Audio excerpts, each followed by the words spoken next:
सड़क दुर्घटना में काजल और राजू के माता पिता का देहांत हो गया। दोनों बच्चों के माता पिता के मरने की खबर सुनकर उनकी ताई परेशान हो गई।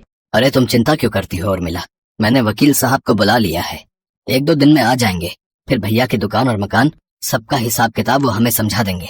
जो रुपए मिलेंगे उन्हें इन बच्चों के नाम बैंक में जमा कर दूंगा। इन दोनों से छुटकारा पाने का कोई ना कोई रास्ता तो मुझे ढूंढना ही होगा। उर्मिला तो सिर्फ जायदाद के लालच में उन अनाथ बच्चों की देखभाल कर रही थी। राधे श्याम जी वसीयत के मुताबिक घनश्याम जी की जायदाद के ये दोनों बच्चे मालिक हैं और बड़े होने तक इनकी सारी जायदाद की देखभाल आप करेंगे। वैसे वकील साहब, बच्चों को, अब मेरा मतलब है अगर कुछ हो जाए या कोई परेशानी हो जाए तो ये जायदाद किसके पास जाएगी? तो ये जायदाद मुमकिन है आप लोगों को ही मिलेगी। तुम कैसी बातें कर रही हो उर्मिला, तुम सोच समझ कर तो बोला करो।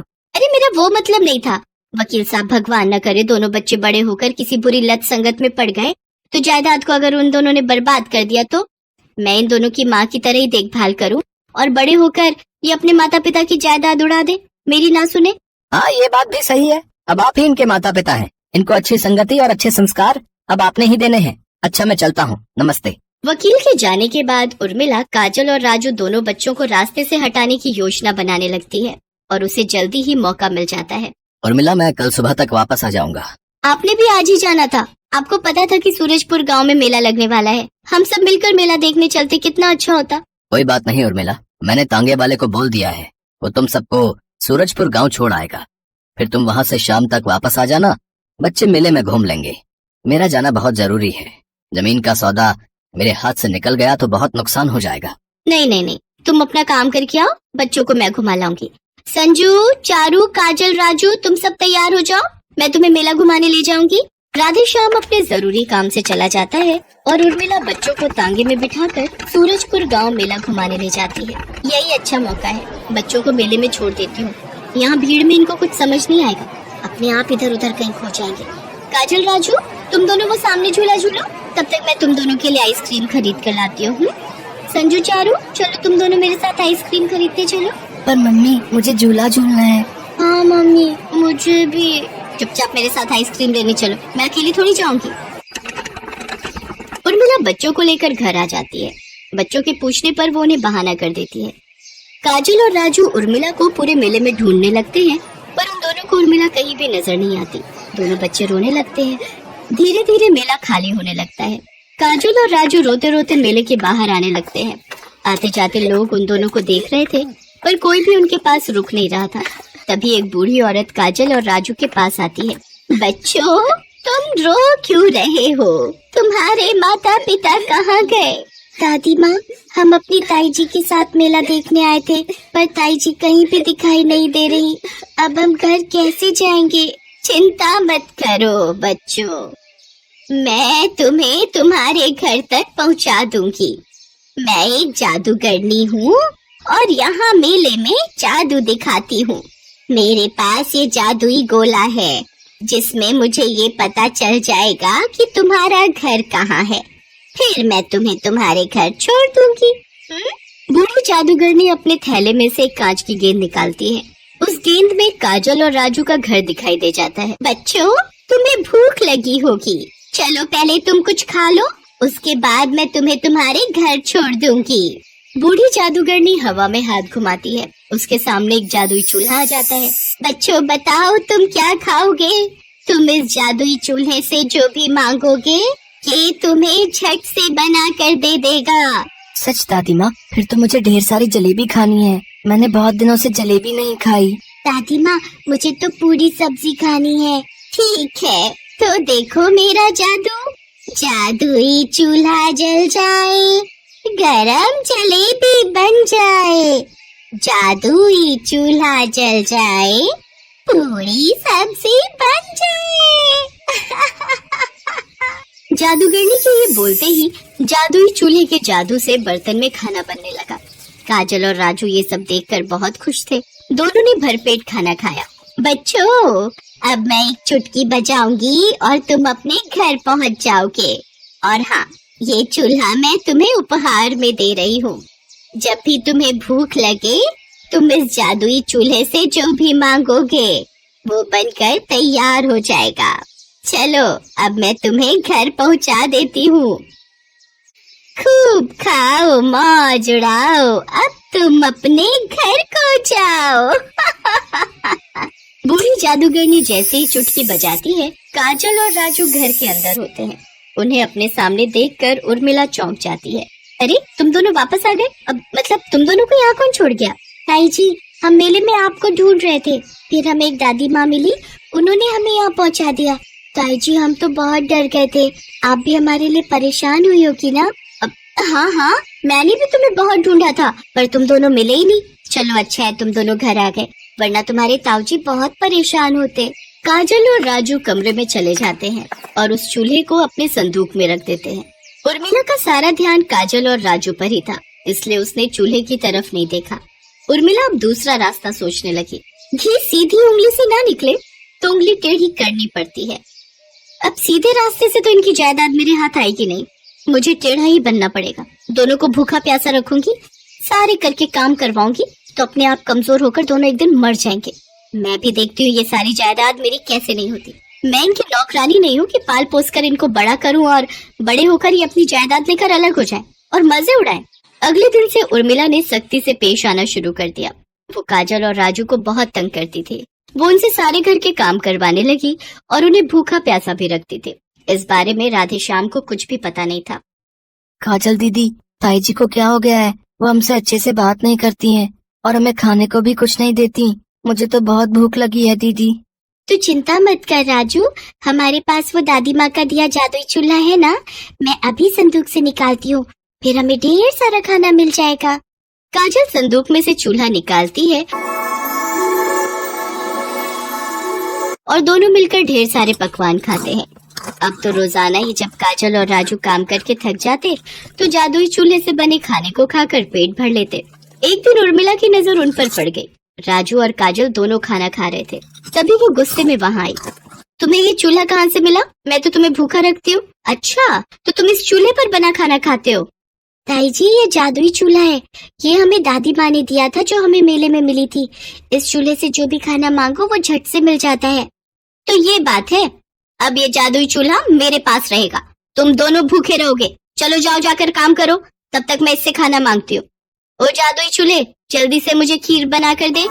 अचानक से चूल्हे में आग जलने लगती है और वो उड़कर उर्मिला के पास आने लगता है। इतनी देर में राधे श्याम भी आ जाता है और वो भी सारा नजारा देख लेता है। बचाओ बचाओ, कोई बचाओ, इस चूल्हे से मैं जल जाऊंगी। तुमने इन अनाथ मासूम बच्चों को बहुत सताया है।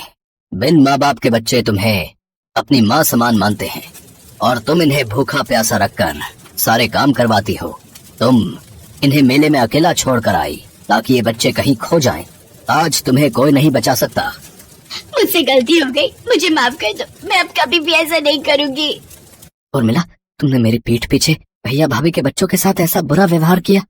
मुझे माफ कर दो, अब मैं कभी भी बच्चों को तंग नहीं करूंगी। मैं उन्हें प्यार से रखूंगी, बहुत प्यार से रखूंगी। मुझे अपनी गलती का एहसास हो गया है, मुझे माफ कर दो। जादुई चूल्हे जी, ताई जी को कुछ मत करो, ताई जी तो हमें बहुत प्यार करती है। इतना कहकर काजल और राजू अपनी ताई से लिपट जाते हैं। ये देखकर उर्मिला की आंखों में आंसू आ जाते हैं और जादुई चूल्हा वहाँ से गायब हो जाता है। मुझे माफ कर दो बच्चों, अब मैं कभी भी तुम दोनों के साथ ऐसा बर्ताव नहीं करूंगी। मैं एक माँ की तरह तुम्हारी परवरिश करूंगी। इतना कहकर उर्मिला दोनों बच्चों के गले लग जाती है। काजल और राजू भी अपनी ताई का प्यार पाकर खुश हो जाते हैं। सोनपुर गांव में केशव नाम का एक गरीब मजदूर रहता था। मजदूरी का काम मिल जाए तो परिवार का पेट भर जाए, नहीं तो परिवार रूखी सूखी खाकर ही सो जाता था। एक दिन, सुनो जी, तुम एक काम क्यों नहीं करते? इस गांव में तो कोई काम मिलने से रहा, तुम वो पहाड़ी के पार वाले गांव में भी तो जाकर कोई काम ढूंढ सकते हो, शायद कोई काम मिल जाए। पर कमला, उस पहाड़ी का रास्ता बहुत खराब है, ज्यादातर सुनसान ही रहती है पहाड़ी। पर कुछ तो करना पड़ेगा जी, बच्चों को कब तक रूखा सूखा खिलाते रहेंगे, कोशिश तो करनी ही पड़ेगी ना जी। ठीक है कमला, मैं कल सुबह ही दूसरे गांव के लिए निकल जाऊंगा, ठीक है, ताकि समय से वापस आ सकूं।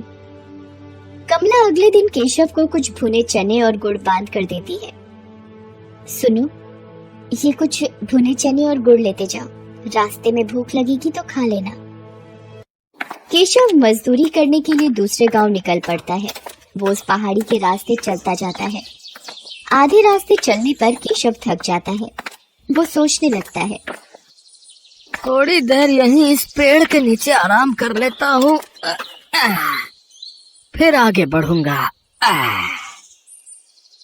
अरे कमला ने ये भुने हुए चने और गुड़ दिया था, थोड़े खाकर भूख मिटा लेता हूँ।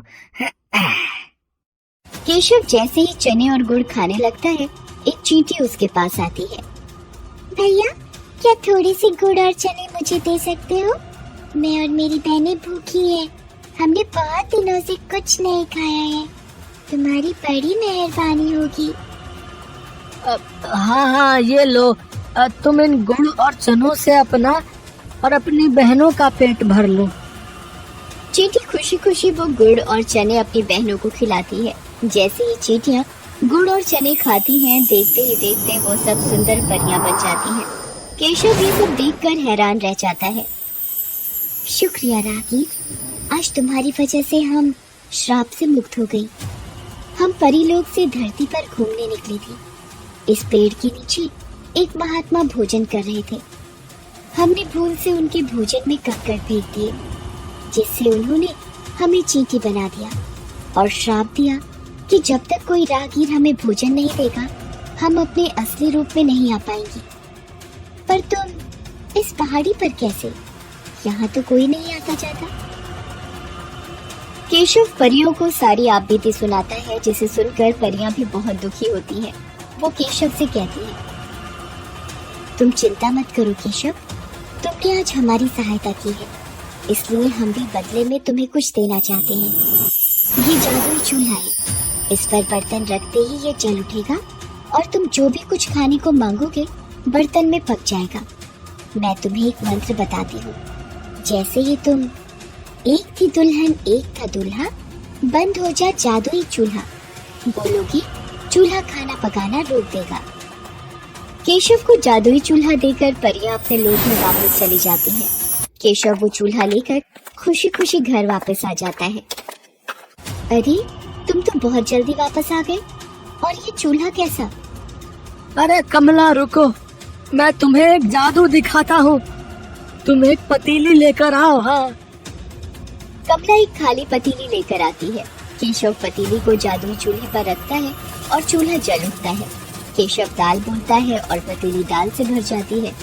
केशव एक एक करके चूल्हे पर बर्तन रखता जाता है और मिनटों में सारा खाना बनकर तैयार हो जाता है। ये देखकर कमला और बच्चे बहुत खुश होते हैं। देखा कमला, मिनटों में सारा खाना इस चूल्हे पर तैयार हो रहा है। और कुछ चाहिए तो बोलो। बस बस, अभी इतना बहुत है हमारे लिए। ठीक है, मैं इस चूल्हे को अब बंद कर देता हूँ। एक थी दुल्हन एक था दूल्हा, बंद हो जा जादुई चूल्हा। हाँ।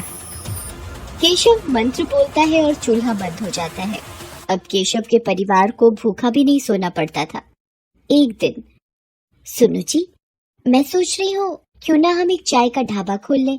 इस चूल्हे पर चाय और पराठे बनाकर बेचा करेंगे, इससे थोड़ी कमाई भी होनी शुरू हो जाएगी और तुम्हारी काम की तलाश भी बंद हो जाएगी। कह तो तुम ठीक रही हो कमला, बिल्कुल ठीक है। अब मैं एक दुकान किराए पर ले लेता हूँ, जो पैसे आएंगे उससे किराया भी भर देंगे और घर खर्च भी निकल आएगा। केशव घर के नजदीक ही एक छोटी सी दुकान किराए पर ले लेता है और जादुई चूल्हा रखकर चाय बनानी शुरू कर देता है। धीरे धीरे केशव का चाय नाश्ते का ढाबा चल पड़ता है। आने जाने वाले लोग केशव के ढाबे पर रुककर चाय पराठे खाया करते थे। जिन गरीबों के पास पैसे नहीं होते थे, केशव उन्हें मुफ्त में ही खाना बांट दिया करता था। उसे अपनी गरीबी के दिन याद थे।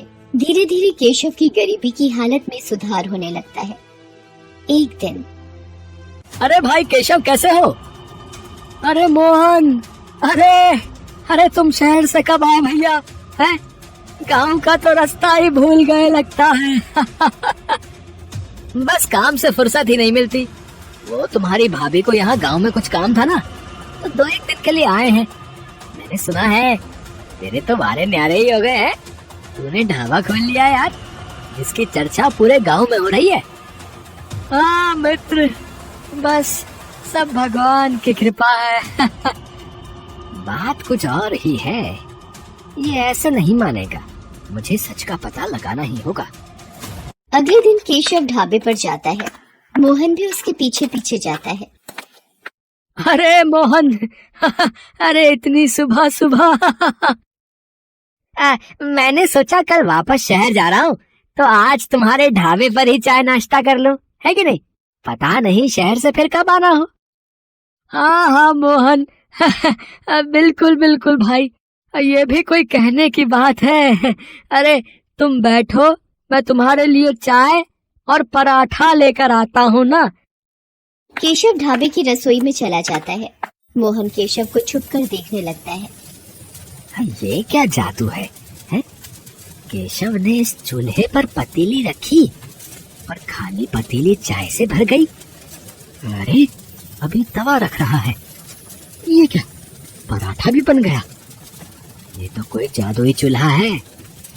अच्छा तो ये बात है, तभी कहूँ ये रूखी सूखी खाने वाले ने ढाबा कैसे खोल लिया। ये चूल्हा वैसे मेरे पास होना चाहिए, मैं इसे चुरा लेता हूँ। शाम को जब केशव घर लौट जाता है, मोहन रात के वक्त चूल्हा चुराकर पत्नी के साथ शहर भाग जाता है। केशव जब ढाबे पर आता है, चूल्हा गायब होता है। अरे अरे कमला, कमला, अरे हमारा जादुई चूल्हा चोरी हो गया है। अब हम क्या करेंगे? अब हम क्या करेंगे? कैसे पैसे कमाएंगे? सुनो जी, जो हो गया सो हो गया। इस बहाने हमें मार्गदर्शन तो मिला। अब आप एक नया चूल्हा लेकर इस ढाबे को आगे बढ़ाओ, देखना आपकी मेहनत रंग लाएगी। केशव एक मेहनती व्यक्ति था, इसलिए उसने फिर से एक नई शुरुआत की। उधर जब मोहन अपनी पत्नी के साथ शहर में अपने घर पहुंचा। जाओ शीला, एक खाली पतीली ले आओ, अभी तुम्हें इस चूल्हे का जादू दिखाता हूँ। जादुई चूल्हे, मुझे पुलाव चाहिए, पुलाव। चूल्हे पर बर्तन रखकर मोहन ने जैसे ही पुलाव बोला, चूल्हा जलने लगा और पुलाव बनता चला गया। मोहन चूल्हे को फूंक मार मार कर बंद करता रहा, पर वो बंद ही नहीं हो रहा था। अरे ये चावल बनने तो बंद ही नहीं हो रहा है। अरे ऐसे तो पूरा कमरा भर जाएगा, हम दोनों चावल के ढेर में दबकर मर जाएंगे। शीला क्या करूं, कुछ समझ नहीं आ रहा है। अब तो एक ही रास्ता है, इस चूल्हे को तोड़ दो। हाँ, ये ठीक रहेगा, मैं इस घटिया चूल्हे को तोड़ देता हूँ। मोहन गुस्से में चूल्हे को पटक कर तोड़ देता है। चूल्हे के 2 टुकड़े हो जाते हैं और जादू खत्म हो जाता है। चूल्हे की जगह मिट्टी का ढेर पड़ा रह जाता है। केशव को जादुई चूल्हे की मदद से काम मिल जाता है और वो मेहनत से पैसे कमाने लगता है, जबकि मोहन के हाथ में आकर जादुई चूल्हा मिट्टी हो जाता है। किस्मत भी उनका ही साथ देती है, जो ईमानदार और नेक दिल होते हैं। चोर और मक्कार व्यक्तियों के हाथ सदा ही खाली रह जाते हैं।